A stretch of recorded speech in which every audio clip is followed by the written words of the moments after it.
Mary Flora Bell era um monstro de 11 anos de idade. Seus crimes macabros contra outras crianças chocaram a população do Reino Unido. Conheça agora o caso.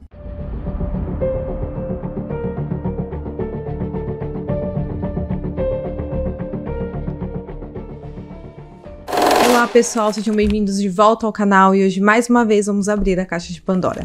Já no começo do vídeo, como sempre, eu vou pedir para vocês não se esquecerem de deixar um like aqui para mim, porque me ajuda muito na divulgação do vídeo. Também não se esqueça de se inscrever aqui no meu canal, porque me apoia muito com o crescimento do canal. Deixe aqui nos comentários também alguma sugestão de caso que você queira que eu conte aqui no canal. Fiquem comigo até o final do vídeo e bora para o caso de hoje.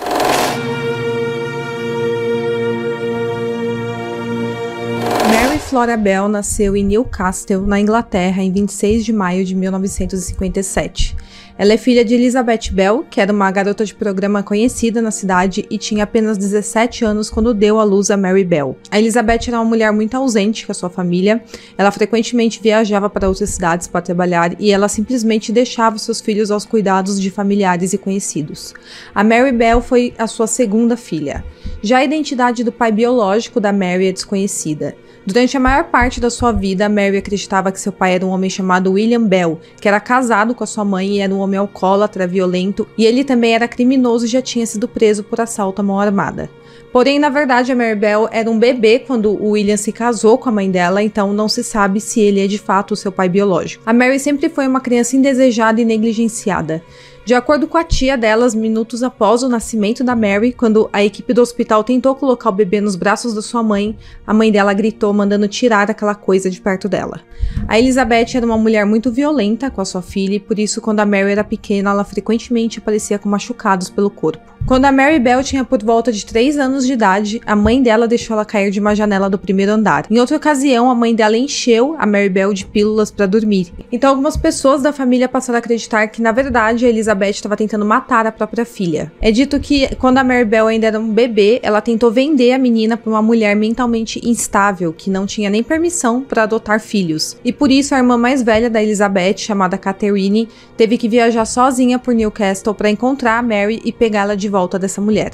Apesar de ser uma mãe muito negligente com seus filhos, a Elizabeth nunca aceitou os pedidos da sua família para que eles assumissem a guarda da Mary Bell. E o que eu vou falar agora é muito macabro, mas a Elizabeth permitia e até mesmo encorajava vários dos seus clientes a abusar sexualmente da Mary Bell quando ela tinha apenas 5 anos de idade. Tanto em casa quanto na escola, a Mary tinha vários sinais de ser uma criança muito perturbada. Ela brigava frequentemente com outras crianças na escola e algumas vezes ela tentou estrangular seus colegas de classe. Esse comportamento muito violento da Mary Bell, que era muito recorrente, deixou as crianças bastante assustadas, e por isso elas não queriam ter amizade com a Mary Bell. Ela tinha apenas uma amiga com quem passava bastante tempo, que era a Norma Joyce Bell. Essa menina era um pouco mais velha que a Mary Bell, ela tinha 13 anos e ela era filha de um vizinho da Mary Bell. Elas tinham o mesmo sobrenome, mas elas não eram parentes. E como eu falei, a Mary Bell vinha tendo comportamentos violentos ao longo da sua vida. Desde pequena ela era muito mentirosa, ela batia nas crianças que estudavam com ela, até que quando a Mary tinha 10 anos de idade, em um sábado do dia 11 de maio de 1968, o menino de 3 anos de idade estava brincando com a Mary Bell e com a amiga dela, com a Norma Bell, quando ele caiu de um prédio de uma altura de 2 metros de altura. Isso causou um ferimento grave na cabeça desse menino e inicialmente acharam que tinha sido um acidente, porém naquela mesma noite, os pais de 3 meninas entraram em contato com a polícia para reclamar que a Mary e a Norma tentaram estrangular seus filhos enquanto brincavam em uma caixa de areia. Então a Mary e a Norma estavam tendo comportamentos muito violentos com essas crianças. Naquela noite, os policiais conversaram com a Mary e com a Norma sobre esses incidentes e ambas negaram qualquer culpa na queda daquele menino que caiu do prédio. Quando questionadas sobre a tentativa de estrangulamento das 3 meninas, a Mary negou qualquer conhecimento do incidente. No entanto, a Norma admitiu que a Mary tentou estrangular cada uma daquelas meninas. Ela disse que a Mary foi até uma das meninas e disse: "O que acontece se eu estrangular alguém? Eles morrem?" E a Norma também contou que a Mary colocou as 2 mãos em volta da garganta de uma das meninas e apertou, e a menina começou a ficar roxa. A Norma disse que tinha pedido para a Mary parar com aquilo, mas ela não parou.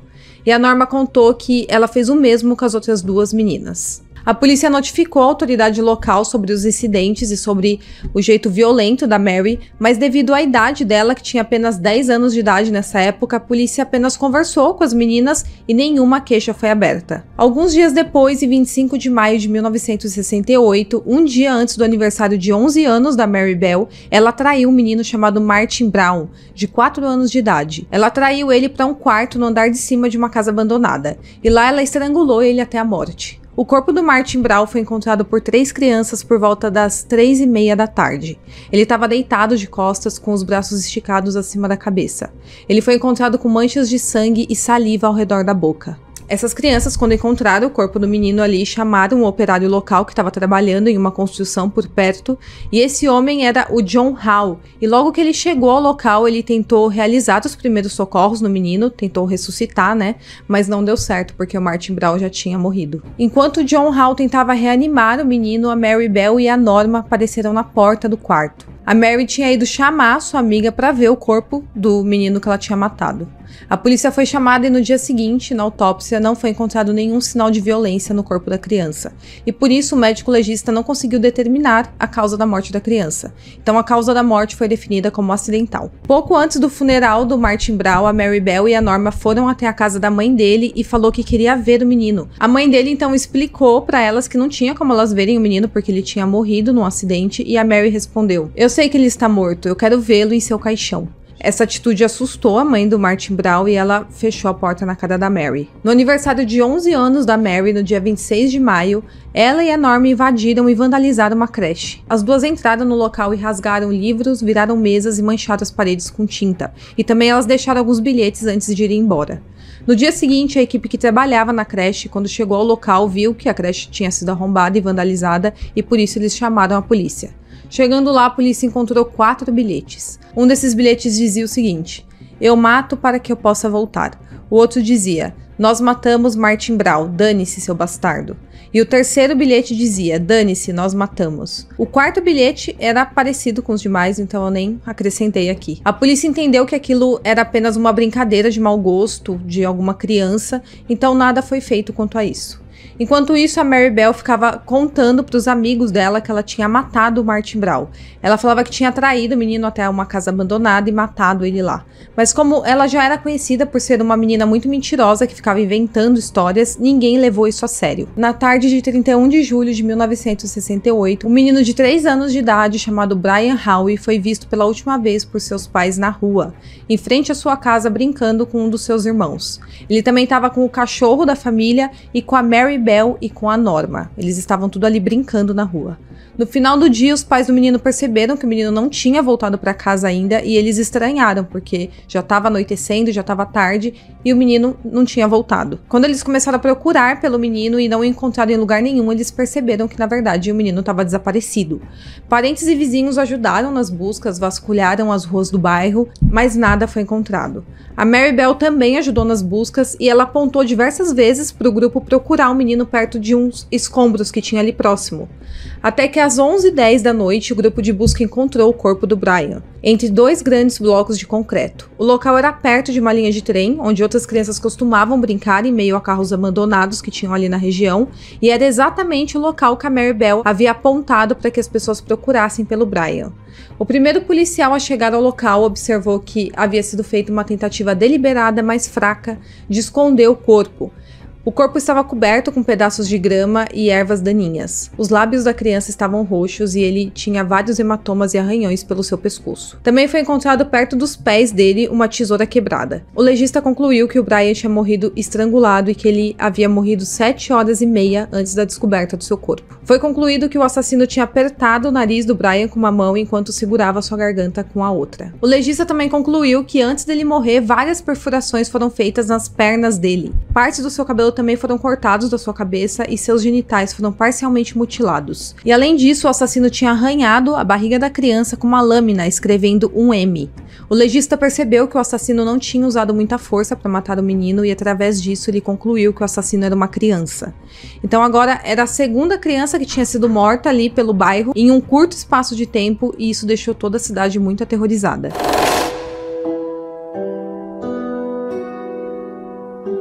A descoberta do corpo do Brian desencadeou uma caçada em larga escala. Mais de 100 detetives de todo o condado foram designados para uma investigação, e como a principal suspeita era que uma criança estava fazendo aquilo, mais de 1.200 crianças foram interrogadas sobre seus paradeiros nos dias dos assassinatos. A Mary Bell e a Norma foram interrogadas no dia 1º de agosto. Testemunhas informaram aos investigadores que viram as duas brincando com o Brian pouco antes dele desaparecer. Em sua entrevista inicial, a Norma parecia muito nervosa, enquanto a Mary era muito observadora e quieta. Elas deram respostas bem vagas para a polícia e também deram respostas contraditórias. Elas admitiram ter ficado brincando com o Brian no dia em que ele foi assassinado, mas disseram que tinham visto ele a última vez antes do almoço. Elas foram questionadas novamente no dia seguinte e a Mary dessa vez disse que se lembrava de ter visto um menino de 8 anos brincando com o Brian e que ela também viu esse menino bater nele. Além disso, ela também disse que se lembrava que esse menino estava coberto de grama e ervas daninhas, como se estivesse rolando em um campo, e que ele estava com uma pequena tesoura. Então ela estava tentando jogar a culpa nesse menino de 8 anos que ela disse ter visto bater no Brian. Ela disse o seguinte para a polícia: "Eu o vi tentando cortar o rabo de um gato com a tesoura, mas havia algo errado, a tesoura estava quebrada." Com isso, com essa informação que ela passou para a polícia, o detetive responsável pelo caso concluiu que a Mary Bell era a assassina, porque apenas a polícia sabia sobre a tesoura quebrada encontrada na cena do crime. Então, a única forma dela saber que tinha uma tesoura quebrada envolvida nessa história era ela sendo a assassina. Além disso, o menino que ela acusou ser o assassino foi questionado pela polícia, mas ele tinha um álibi muito consistente. Ele estava no aeroporto internacional de Newcastle na tarde de 31 de julho, junto com seus pais, que foi no dia do assassinato. Então eles sabiam que a Mary Bell estava mentindo e que ela provavelmente era a assassina, mas como eles não tinham nenhuma prova contundente contra ela, eles também não tinham a confissão da Mary Bell, então não tinha muito o que ser feito. Na tarde de 4 de agosto, os pais da Norma entraram em contato com a polícia afirmando que a sua filha queria confessar o que sabia sobre a morte do Brian. O detetive foi até a casa deles para ouvir a Norma. Ela então confessou ao detetive que a Mary, no dia do assassinato do Brian, a levou até o corpo dele. Ela contou que a Mary então demonstrou para ela como tinha estrangulado o Brian. De acordo com a Norma, a Mary confessou a ela que tinha gostado de estrangular a criança até a morte. E a Norma também contou que a Mary mostrou pra ela que tinha marcado um M na barriga do Brian com uma lâmina de barbear. E pra provar que era tudo verdade o que ela estava falando, a Norma levou a polícia até a cena do crime novamente e mostrou o local onde a lâmina de barbear estava escondida. A Norma também fez um desenho dos ferimentos feitos no abdômen do menino e o desenho combinava perfeitamente com os ferimentos descritos pelo legista. Então, de fato, ela tinha visto o corpo do menino. A polícia foi até a casa da Mary Bell nas primeiras horas do dia 5 de agosto. Lá eles confrontaram ela com a versão da Norma. Eles falaram que a Norma tinha acusado a Mary de ter cometido o assassinato. Porém, a Mary Bell não era uma criança burra, ela era muito ardilosa. Então, imediatamente, quando ela ouviu isso, ela ficou na defensiva. E aí ela falou pra polícia que, na verdade, a Norma era a culpada e que estava tentando a incriminar. E ela falou: "Vocês estão tentando fazer uma lavagem cerebral em mim. Vou chamar um advogado para me tirar disso." Mais tarde, no mesmo dia, a Norma foi interrogada novamente. Dessa vez, ela admitiu que estava presente quando a Mary matou o Brian estrangulado. De acordo com a Norma, quando os três estavam sozinhos em um lugar vazio, a Mary empurrou o Brian na grama e começou a estrangular o menino. A Norma falou que quando viu que a Mary ia matar o Brian, ela saiu correndo e deixou a Mary sozinha com o Brian. Então, nessa altura do campeonato, a polícia sabia que a Mary provavelmente era assassina e que a Norma estava envolvida de alguma forma. Mas as duas estavam uma tentando incriminar a outra. O Brian foi enterrado no dia 7 de agosto de 1968 em uma cerimônia com a presença de mais de 200 pessoas. De acordo com o detetive, a Mary Bell estava do lado de fora da casa da família do Brian, vendo o caixão da criança, e o detetive percebeu que ela ficou olhando para o caixão e rindo e esfregando as mãos. E nesse momento ele percebeu que tinha que prender a Mary Bell imediatamente, porque ela faria aquilo contra a criança o quanto antes. Ambas as meninas foram presas e formalmente acusadas do assassinato do Brian Howe naquele mesmo dia. Na presença de uma testemunha, a Mary preparou uma declaração escrita onde ela admitia estar presente quando o Brian foi assassinado. Mas ela declarou que o assassinato havia sido cometido pela Norma. Nessa declaração, ela também admitiu que ela e a Norma tinham invadido e vandalizado aquela creche no dia seguinte ao assassinato do Martin Brown. Logo após a prisão, as duas passaram por avaliações psicológicas. Os resultados desses testes revelaram que a Norma era intelectualmente atrasada e também era uma menina submissa que facilmente demonstrava emoções emoção, enquanto a Mary era uma criança astuta, propensa a mudanças repentinas de humor. Os 4 psiquiatras que examinaram a Mary concluíram que, embora ela não sofresse de transtorno mental, ela sofria de um transtorno de personalidade psicótica. Então, pela avaliação psiquiátrica, a Mary Bell era uma psicopata.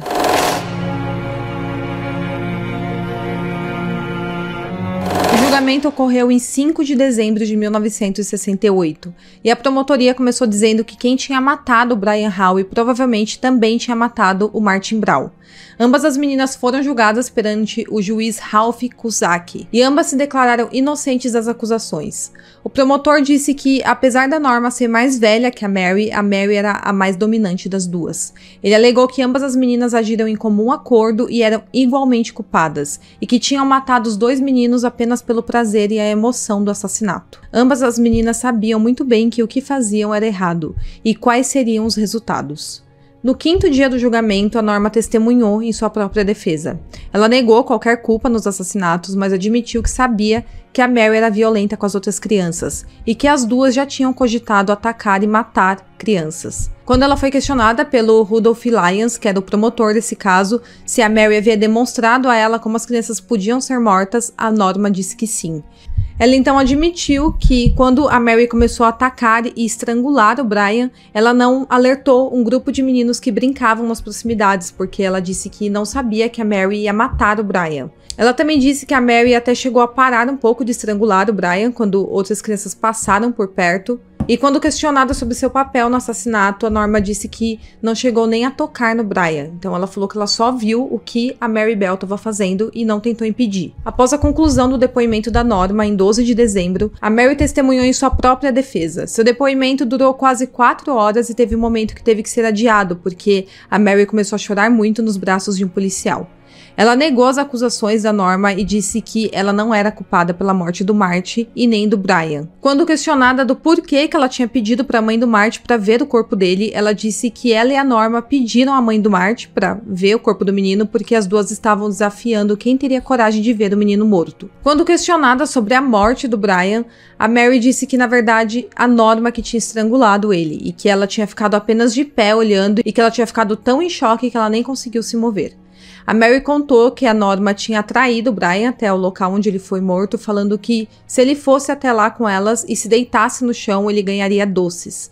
Ela falou que quando o menino deitou, a Norma estrangulou o menino até a morte. A mãe da Norma, chamada Catherine, testemunhou no julgamento que, vários meses antes do assassinato do Brian, ela e seu marido descobriram que a Mary tinha tentado estrangular a irmã mais nova da Norma, chamada Susan, e que ela só havia soltado a garganta da sua filha depois que o seu marido deu um soco no ombro da Mary. E um psiquiatra infantil também testemunhou no julgamento e disse que, apesar da Norma ter 13 anos de idade, sua idade mental era de uma criança de 8 anos de idade, e que, embora sua capacidade de distinguir o certo do errado fosse limitada, ela era capaz de apreciar os atos que ela foi acusada de cometer. Foi chamado no julgamento um especialista em caligrafia para avaliar as 4 cartas deixadas na creche para confirmar se era a letra delas naqueles bilhetes, e ele concluiu que sim, que era a letra das duas. E lembrando que naquele bilhete tinha a confissão das duas ter matado o Marty.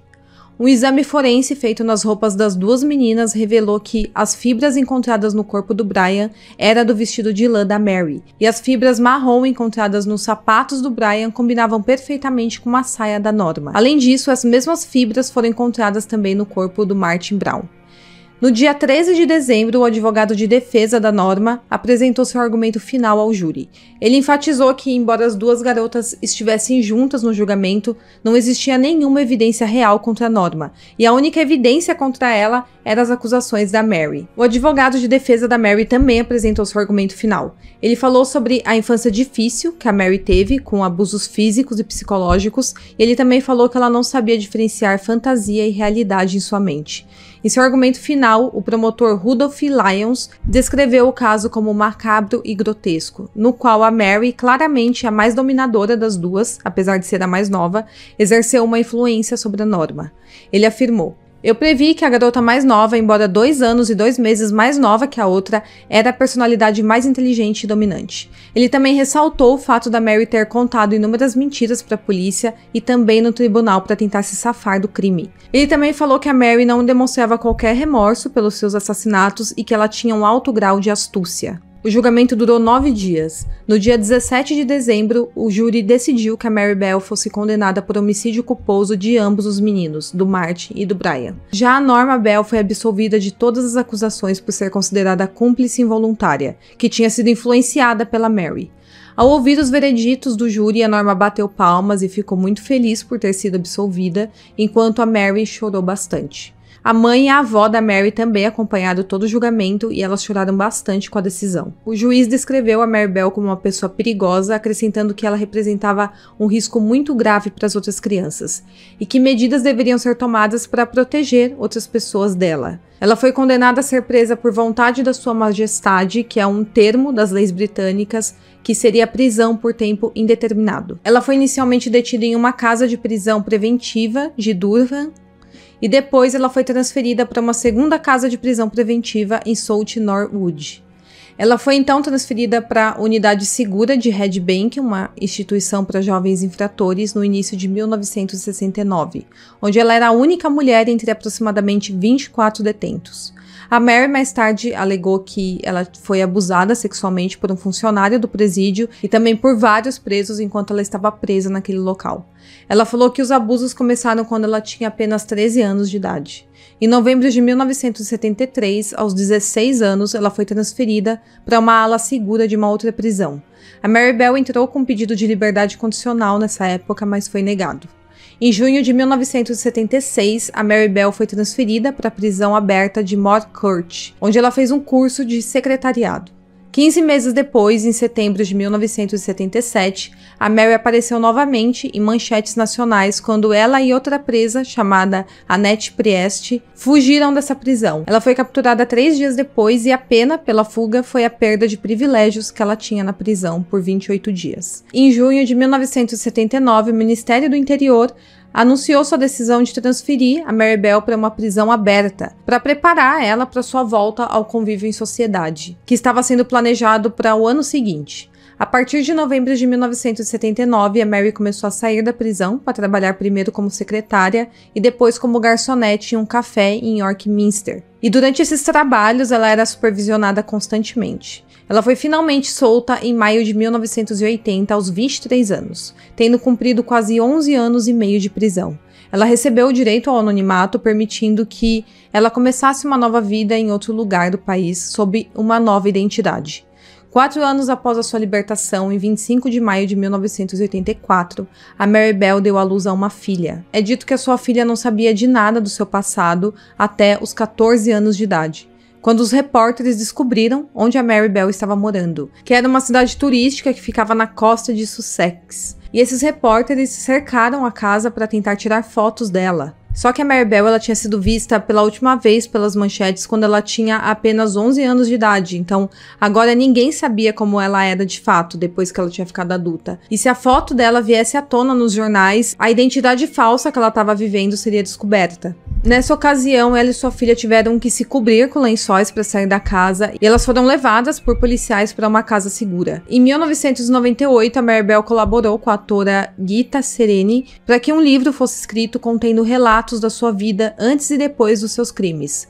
Nesse livro, a Mary Bell detalha o abuso que ela sofreu quando criança nas mãos da sua mãe, que era uma garota de programa na época, e parentes, amigos e profissionais que a conheceram antes, durante e depois da sua prisão também foram entrevistados. O direito ao anonimato concedido à filha da Mary Bell foi estendido também para a neta dela, que nasceu em 2009. Por isso, é proibida a divulgação de qualquer aspecto das suas vidas que possa identificá-las. O paradeiro atual dela é desconhecido e permanece protegido pela ordem do Supremo Tribunal. De acordo com a Gita Sereni, autora do livro, a Mary Bell não diz que foi condenada injustamente, e ela admite que o abuso que ela sofreu quando criança não justifica os seus crimes.